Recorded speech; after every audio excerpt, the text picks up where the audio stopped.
السلام علیکم ورحمۃ اللہ وبرکاتہ۔ ایک بھائی نے سوال کیا ہے کہ اگر کوئی شخص وطر کی نماز میں دعائے قنوت پڑھنا بھول جائے، رکوع میں پہنچا تب یاد آیا کہ ہم نے دعائے قنوت نہیں پڑھی ہے، تو حکم یہ ہے کہ نہ اسے رکوع میں دعائے قنوت پڑھنی ہے اور نہ واپس آ کر کے دعائے قنوت پڑھنا ہے پھر رکوع سجدہ کرنا، ایسا بھی نہیں ہے۔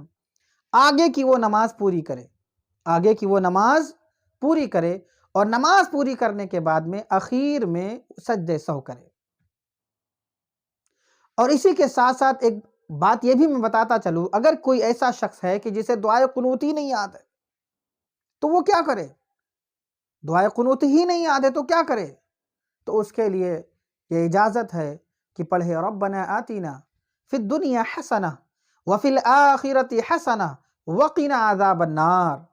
اور اگر کوئی اتنا بھی نہیں کہہ سکتا ہے تو صرف اتنا کہے اللہم اغفر لی، اللہم اغفر لی، اللہم اغفر لی، تو یہ دعائے قنوت کے قائم مقام ہو جائے گا۔